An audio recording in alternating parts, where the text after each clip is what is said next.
సమాజంలో జరిగే సంఘర్షణ వచ్చిండు హీరో ఈయన వచ్చిండు. ఆదిమ మానవ నుంచి నేటి వరకు భవిష్యత్తులో వాటాల కొట్లాట జరిగినంత వరకు ఒక అమ్మకి ముగ్గురు కొడుకులు ఉంటే చాక్లెట్ కోసం ఎట్లా కొట్లాడుకుంటారో సింపుల్ గా మా నాన్నకి ముగ్గురు అన్నదమ్ములు ఉంటే ముగ్గురికి 3-10 ఎకరాలు మా తాత ఇచ్చిండు. మా పెద్దవాళ్ళు ఒకటే 30 ఎకరాలు చూసుకుంటా అంటే ఊకోం కదా. అసలే ఇది కూడా అలాంటి పంచాయతీ. కొన్ని సైంటిఫిక్ అంశాలు మన దృష్టికి తీసుకొద్దాం. ఎస్సీ వర్గీకరణ అనేది ఏ విధంగా చట్టబద్ధం, ఏ విధంగా రాజ్యాంగబద్ధం, ఏ విధంగా న్యాయబద్ధం. ఊర్లో కామన్ సెన్స్ ధర్మము న్యాయం అనేది ఉంటది. చదువుకొని ఎల్లయ్య మల్లయ్య అడిగినా కూడా అది ధర్మం పాటించాలయా న్యాయం పాటించాలంటారు. న్యాయం అనేది లీగల్ అంశం. ఫస్ట్ ఇప్పుడు నేను తెలంగాణ ఉద్యమం అయితే మీకు ఒక ఎక్స్ప్లెనేషన్ ఇవ్వాలి. నేను ఇక్కడ ఇంతకుముందు డైరెక్ట్ విఠల్గా తీసుకుందాం అనుకుంటే అది డైరెక్ట్ వేరేది వచ్చింది. అయితే ఎక్స్ప్లెనేషన్ ఏంటంటే ఈ మధ్యకాలంలో విఠలైనా పృథివైనా వాళ్ళు ఎక్కిందే గుర్రం, వాళ్ళు పోయిందే మైదానం, వాళ్ళు ఏం చెప్తే అదే. ఇప్పుడు వీళ్ళు రాష్ట్రంలో తెలుగు రాష్ట్రాల్లో విఠల పృథ్వీ అనే వాళ్ళిద్దరూ చాలా కీలక రోలు పోషించేటువంటి స్థాయి. వీళ్ళు ఎవరికి సపోర్ట్ చేస్తే అప్పుడే కేసీఆర్ చెడ్డోడు అంటాడు, అప్పుడే కేసీఆర్ మంచోడు అంటారు, అప్పుడే రేవంత్ రెడ్డి మంచోడు అంటాడు, అప్పుడే రేవంత్ రెడ్డి చెడ్డోడు అంటారు. వీళ్లకు ఇవాళ 30 ఏళ్ళుగా జరుగుతున్నటువంటి ఎస్సీ వర్గీకరణ పోరాటం మీద వీళ్ళకేమో తెలిసినట్టు ఓ కాగితాలు పట్టుకొని రాసుకొని వచ్చిండు. ఈయన రాసుకొని వచ్చిన ఆయన ఈయనకి ఏం తెలుసో అది చెప్పాలి. నేనేమంటున్నా అంటే మందకృష్ణ గారిని చూడంగానే నీకు పూనకం వస్తుంది, నువ్వు సిగరెట్ నింటున్నావు, నీకు పూనకాలు వచ్చేది ఉంటే కంట్రోల్ చేసుకోనన్నా రావాలి, లేదంటే నీ పూనకాలు వచ్చేది ఉంటే నువ్వు కంట్రోల్ చేసుకోనన్నా రావాలి, లేదంటే క్లియర్గా చదువుకోనన్నా రావాలి.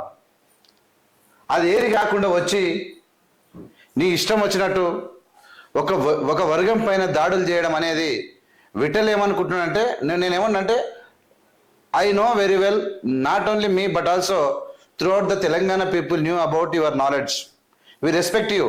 బట్ కొన్ని సందర్భాల్లో తెలివైన వాళ్ళు అధిక తెలివి చూపించినప్పుడు, తెలివైన వాళ్ళు దొంగ తెలివి చూపించినప్పుడు, తెలివి ఉండి మోసాలు చేసి మాట్లాడినప్పుడు ఖచ్చితంగా వాళ్ళని నిలదీయాల్సి వస్తుంది. నీ తెలివితేటలు నీకుంటే నువ్వు రాజ్యాంగాన్ని చదువుకొని రా. ఈయన వచ్చిండు పృథ్వీ, ఈయన రేవంత్ రెడ్డిని వీరుడు చూడన్న ఈయనకి ఏదో పదవి రాలేదని చెప్పి ఈయన ఇడుచుకపడుతుంటాడు. అయితే ఈయన ఇక సిద్ధాంతం ఏంది, మీటింగ్ పెట్టి ఈయన అడ్డుకుంటాడు, చూస్తా వేస్తా పీస్తా అంటున్నాడు. ఈయన ఎవరు, ఈయన మా ఇంతకుముందు ఆయన మీటింగ్ పెట్టిన ఆయన పృథ్వీ. వీళ్ళిద్దరూ వీళ్ళు కత్తి తిప్పితేనే అందరు భయపడాలి రాష్ట్రాల్లో. ఇది వీళ్ళ కథ. సరే, ఇది ఏమైనా సరే వాళ్ళు వీరులు కావచ్చు, సూర్యులు కావచ్చు. ఒక సున్నితమైన అంశంగా 30 ఏళ్ళుగా మేధావులకు కాదు ఈ భూమి మీదనే ఎవరికి సాధ్యం కాదు. మీరిద్దరు వచ్చి బీసీల మద్దతు, అంటే బీసీలు మీ తాత జాగీర్ అనుకుంటారు మీరిద్దరు. మీరు ఏమనుకుంటారు నాకు అర్థం కాదు. నేనేమంటా అంటే బీసీలు మీ ఇష్టం, మీరు గట్టకొని సపోర్ట్ ఇస్తే మీ ఎమ్మడి తిరగాలనా ఎట్లా? మీరు బీసీ మేధావులని మీటింగ్ పెట్టి ఏం మాట్లాడుతున్నారు మీరు? ఎవడన్నా ఉన్నాడా ఈ దేశంలో ఇట్లా మాట్లాడతాడు? మీకు ఒకవేళ మీకు మాట్లాడాలనిపిస్తే, మీకు తెలిస్తే ఇరు వర్గాలను విలువండాయా? ఎట్లా చెప్తారు? ఎట్లా చెప్తారు మీరు? ఏం మాట్లాడుతున్నారు మీరు?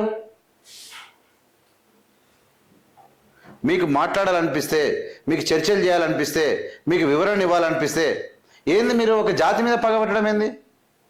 మేము ముందే చెప్పినాం, మాకు మా దగ్గర శత్రువులు కాదు, మాకు మా దగ్గర శత్రువులు. వాళ్ళు కూడా చెప్తున్నారు మేము ఎవరికి శత్రువులం కాము. ఇవల్ల ఎంత సున్నితమైన అంశం అనేది మీకు చెప్తా. ఇప్పుడు మీరు వినండి, చెప్తాం. ఇక్కడ పూర్తి వివరణ జరగాల్సిన అవసరం ఉంది. ఏవిఎం ఛానల్ అందరూ సబ్స్క్రైబ్ చేసి ప్రజలకు పంపాల్సింది. ఇప్పుడు ఏమంటుండే మాట్లాడా విఠల్? పార్టిసిపేట్ చేస్తున్నప్పుడు జేఎన్యూలో మూవ్మెంట్ పెట్టడానికి నేను వసంత్ మేము ఢిల్లీ వెళ్ళినప్పుడు మేమంతా తెలంగాణ అని తిరుగుతుంటే మా దగ్గరికి వరల్డ్ సోషల్ ఫోరం నుంచి కొంతమంది సోషల్ స్కాలర్స్ వచ్చింది. వాళ్ళు వచ్చి మందకృష్ణ మాధవ్ గారి మూవ్మెంట్ గురించి అడగడం జరిగింది. నేనేమంటాను అంటే నీ జోకుడు చాలా ఎక్కువైతుందని నాకు అర్థమవుతుందిగో. ఈయన పోయి ఈయన కాలుకు పట్టి కట్టుకొని వచ్చి బండిసాజీ కాలు మొక్కిండు. ఈయన నువ్వు ఎవరి మీద విరుచుకుపడతావో, ఎవరిని జోక్తావో, ఎవరి కాళ్ళు మొక్తావో, ఎవరిని పానం తీస్తావో ఎవరికి అర్థం కాదు. నీ ఎప్పుడు ఆవేశంగా ఉంటావో, ఎప్పుడు నవ్వుకుంటుంటావో నీ జర్నలిజం అనేది ఇది కాదు. చాలా మంది జర్నలిస్టులు మేధావులు ఉన్నారు, కానీ నీ లేక ఇంత జోకుడు అవసరం లేదు మిస్టర్ విఠల్. మరి నువ్వు ఎందుకోసం అంతగానో ఏంది వరల్డ్ ఫోరం నుంచి వచ్చినట్టు దానికి వచ్చి ఏం చెప్పిరా, ఏమని అడిగిరు చెప్పు? వరల్డ్ ఫోరం నుంచి నిన్నే అడిగిరా? వాయబో ఏమో తెలుగులో మాట్లాడిరా, ఇంగ్లీష్లో మాట్లాడిరా? బాంబేలో వరల్డ్ సోషల్ ఫోరం కి వెళ్ళాం. వాయబో వరల్డ్ సోషల్ ఫోరం లో మేము తెలంగాణ గురించి చెప్పడానికి వెళ్తే అక్కడ కూడా తెలంగాణ గురించి అడుగుతున్నారు. ఇక చూడు ఈయన ఏతులు, నీ ఏతులు ఇవన్నీ. నేను ఏమంటున్నా అంటే ఇవన్నీ మాట్లాడవద్దు, కానీ నేను నిన్నొక్కనే అంటున్నా, నువ్వు జాతిని అన్నావు, నీవి ఏతులు అంటారు. నువ్వు పొగుడాలనుకుంటే పొగుడు. నేనేమంటున్నా అంటే నువ్వు మందకృష్ణ కాళ్ళు పల్లెముల్లో పెట్టి కడుగు, నెత్తిలో పోసుకో. నేనేమంటున్నా మాకు అవసరం వస్తే మేము కూడా చేయొచ్చు, ఇంత దిగజారి మాట్లాడాల్సిన అవసరం లేదు. నేనేమంటున్నా అంటే మందకృష్ణ గారు ఉద్యమ నాయకుడే. ఏం చేసినావు నువ్వు ఆ రోజు వచ్చి? మరి ఆయల్లో వరల్డ్ ఫోరం వచ్చి నేను అడిగినప్పుడు, అన్న మా తెలంగాణ పోరాటం పాడుగాను, నీ యొక్క గొప్ప నాయకత్వాన్ని మాకు కావాలని చెప్పి మందకృష్ణ కాళ్ళు మొక్కలేదు వచ్చేందుకు. నువ్వు ఎందుకు మొక్కలేదు అంటున్నా? ఇవాళ కనమాట అది 30 ఏళ్ళ పోరాటం చేస్తే మందకృష్ణ గొప్పవాడని ఇవాళ కనమాట అది నీకు. ఇలా 2 సార్లు ఈయన వరల్డ్ ఫోరంలో ఒకసారి ముంబైలో వచ్చి, ఒకసారి ఢిల్లీలో వచ్చి నేను అడిగిరు. వచ్చినప్పుడు ఆ తెలంగాణది అక్కడ పడేసి వచ్చి చక్కని వచ్చి మందకృష్ణ కాళ్ళకాడ వచ్చి కూర్చోవాలిగా నువ్వు. అన్నా ఎన్నడన్నా పోయి అన్నా అని దండం పెట్టినావా? ఇలా నిన్ను పిలిచిరు కాబట్టి ఎవడు పిలిస్తే ఆయన జోకుడు. నువ్వు వచ్చేటప్పుడు ఏ సమాజం ఉంది, ఏ సమాజం ఎంత ప్రభావం ఉంది, వాళ్ళు చేస్తున్న తప్పేంది అని ఆలోచన చేయాలిగా నువ్వు. ఇంతగానో ఏంది నాకు అర్థం కాదు. మూమెంట్ ఏంటి అనేది ఆశ్చర్యం వేసింది. అరే నేను తెలంగాణ గురించి నీకు ఆశ్చర్యం వేస్తుంది, మా గురించి ఎవరు పట్టించుకోవట్లే, మందకృష్ణ మాదిగ గురించి ఎందుకు అడుగుతున్నారని. జేఎన్యూలో ఒక 10 PhDలు అయినాయి, మీరు కావాలంటే రీసెర్చ్ చేయండి. ఈపీడబ్ల్యూలో ఆర్టికల్స్ వచ్చినాయి. ఎందుకంటే ఇది చట్టబద్ధం, న్యాయబద్ధం, ధర్మబద్ధం. నువ్వు నీకు చెప్పేది కాదు. 1994లోనే మందకృష్ణ మాదిగ అనే వ్యక్తి మూమెంట్ స్టార్ట్ చేసినప్పుడు సామాజిక తెలంగాణ అనే నినాదం బయటకు వచ్చింది. ఆ రోజు వీరన్న, మందకృష్ణ మాదిగ ఈ ఇద్దరు వ్యక్తులు లేకపోతే తెలంగాణ ఉద్యమంలో సామాజిక న్యాయం అనే పదానికి అర్థం లేదు. ఒక గౌరు దెబ్బ బలి లలితకు గాని, ఒక చాకిరేవు గాని, ఒక తుడుం దెబ్బ గాని, ఒక మోగు దెబ్బ గాని, నేను ఏమంటున్నా అంటే 100% something is better than nothing. Manda Krishna గారి యొక్క పోరాటాన్ని కానీ, మందకృష్ణ మాదిగ యొక్క పోరాటాన్ని కానీ, ఆయన వ్యక్తిత్వాన్ని కానీ, ఆయనను మేము ఎప్పుడు కూడా 30 ఏళ్ల చరిత్రలో విమర్శించలేదు. ఇవాళ నువ్వేందో కాగితంలో పేపర్లు రాసుకొచ్చి ఉడుము దెబ్బ, డోలు దెబ్బ పేపర్లు రాసుకొచ్చి నువ్వు బట్టి పట్టుకొచ్చి చదువుతున్నావా, లేకపోతే కాగితాలను పట్టుకొని వచ్చినావు. నువ్వేందో చదువుతావు. నువ్వు ఆయన 1994 అదే అయింది. మందకృష్ణ మాదిగ చెప్పిండు సామాజిక న్యాయం అంటే మా రోజు వీరన్న, మందకృష్ణ మాదిగ ఓకే. ఏడుంది సామాజిక న్యాయం? ఏడుంది అంటున్నా.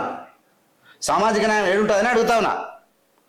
అంటరానితనం అని. ఇప్పుడు సామాజిక న్యాయం అంటే ఏంది? ఒక మనిషిని స్కూల్లో, కాలేజీలో, దవాఖానలో, బస్సులలో, ఇవాళ ఊర్లలో, హోటళ్లలో ఉద్యోగం చేస్తానా, సమాజంలో ఫ్లైట్లలో పోతున్నప్పుడు అంటరానితనం చేయకుండా అందరిని సమానంగా చూసి అందరికి సమానంగా గౌరవించేది సామాజిక న్యాయం ఉందా? నీకు ఉందా అంటున్నా? నీ తానా ఉందా? దళితులు పెళ్లి చేసుకున్నటువంటి చరిత్ర మీకు ఉందా? ఏం సామాజిక న్యాయం అనేది రిజర్వేషన్లకు ఏం సంబంధమా? మా రోజు వీరన్న ఏం చెప్పిండు అంటున్నా. అంటే నువ్వు ఏది మాట్లాడితే అది కరెక్ట్ అనుకొని మంది మీద దొబ్బేసి అయిపోతుందా? నిన్ను తెలంగాణ బిడ్డలుగా తెలంగాణ కోసం ఉన్న పరిస్థితుల గురించి మాట్లాడినప్పుడు గుండెలో పెట్టుకున్నాం, గౌరవించుకున్నాం. నువ్వు సామాజిక న్యాయానికి రిజర్వేషన్లకు ఏం సంబంధం నువ్వు చెప్పని అడుగుతున్నాను. రిజర్వేషన్లు ఏం చెప్తున్నాయి? అసలు ఎస్సీ రిజర్వేషన్ల యొక్క కాన్సెప్ట్ ఏంది చెప్పు నువ్వు. అంటే మీరు అందరు కలిసి మీటింగ్ పెట్టుకొని మారణ మీద దుమ్ము పోసి చూస్తాం, ఏక్తం, పీక్తం, తంతం, ఇదానా మీరు చెప్పేది? ఇదే అంటున్నా ఒక వర్గం మీద దాడి చేసాడు అంటే నీకు ఏది నచ్చితే అది, ఎవరు నచ్చితే నాది. నువ్వు ఎక్కిందే గుర్రము, నువ్వు పోయిందే మైదానం, ఏందో అంటారు చూడు. ఇంకా నేను వేరే మాటలు మాట్లాడాలనుకోలే. వచ్చి డైరెక్ట్ నువ్వు మాట్లాడేసావు. నేను ఏమంటున్నా అంటే మందకృష్ణ మాదిగ గొప్ప లీడరే, మేము కాదనట్లేదు. మేము 100% గౌరవించినాం, అన్న అని సంబోధిస్తాం. మేము ఒక రిజర్వేషన్, ఒక గొడుగు కింద ఉన్నోళ్ళం. నీకు సామాజిక న్యాయం గురించి మా రోజు వీరన్నను మందకృష్ణ మాదిగని తీసుకొచ్చా అంటే నువ్వు పొగుడుతున్నావు. నీ పొగడతలో, ఒక మనిషిని పొగడతలో గొప్ప విషయం. నేను ఏమంటున్నా అంటే నువ్వు మందకృష్ణ పొగుడుతా ఉన్నావు, కానీ ఒక వ్యక్తిని పొగిడినప్పుడు రెండో వ్యక్తిని సామాజిక స్మగ్లర్ అంటావా, మాఫియా అంటావా? ఇంత బరితెగింప అంటే నువ్వు కేసీఆర్ని తిట్టినట్టు, రేవంత్ రెడ్డిని తిట్టినట్టు, ఒక రాజకీయం తిట్టినట్టు, ఒక అన్ని అభంశుభం జరిగిన సమాజాన్ని తిడతావా? చూపియన్నా. మాల పల్లెల్లో ఇల్లు లేనోడు, గతి లేనోడు, అడగతినతోడు దౌర్భాగ్యమైన జీవితం గడుపుతున్నాడు కావాలన్నా నీకు అని అడుగుతున్నా. రేపు పోయి చూపిస్తా. ఎవరిని పడితే వాళ్ళని, ఎంతకు పడితే అంతకు నీ లీడర్లను అనుకో. ఇవాళ ప్రజల సొమ్ము దోసుకున్నటువంటి దొంగలను మాట్లాడే పెట్టాలి. నేను చెప్తా ఉన్నా, సమాజంలో పేద వర్గాలను మాట్లాడితే మర్యాద ఉండదు. నువ్వు ఉండొచ్చు ఏమంటే you are intelligent, we respect you, but intelligent why అడ్డగోలుగా మాట్లాడితే మాత్రం పద్ధతి కాదు. ఎట్లా మాట్లాడుతావు నువ్వు?